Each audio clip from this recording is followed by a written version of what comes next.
So Qualcomm took the wraps off an Android-toting smartwatch, which has been dubbed the Toq and not Toq as its name implies.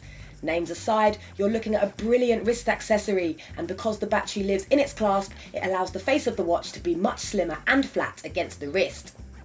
Now you connect it to any Android smartphone running Android 4.0.3 and above via Bluetooth in order to sync calls and text messages from the phone straight to your wrist.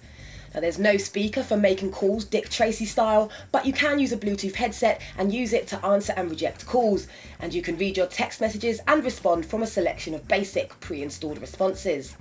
Now many of the average smartphone functions aren't available through the watch. Instead, you can scroll through its sophisticated home screen for the weather, your synced calendar, viewing stocks info, and the ability to control your phone's music player.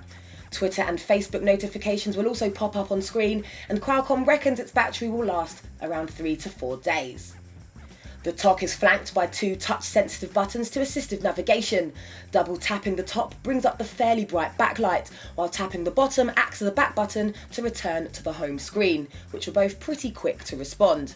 Now, unlike the Galaxy Gear and Sony Smartwatch 2, this timepiece has a colour e-ink style mirror-sol display, which is muted and nowhere near as vibrant in comparison, but it's easy to read in direct sunlight.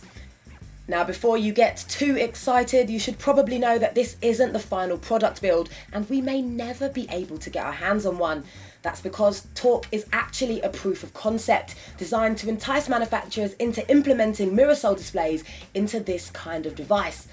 But the good news, however, is that Qualcomm is planning on selling a limited number of final versions later on in 2013 for $300. So if you're lucky, you might just be able to get your hands on one.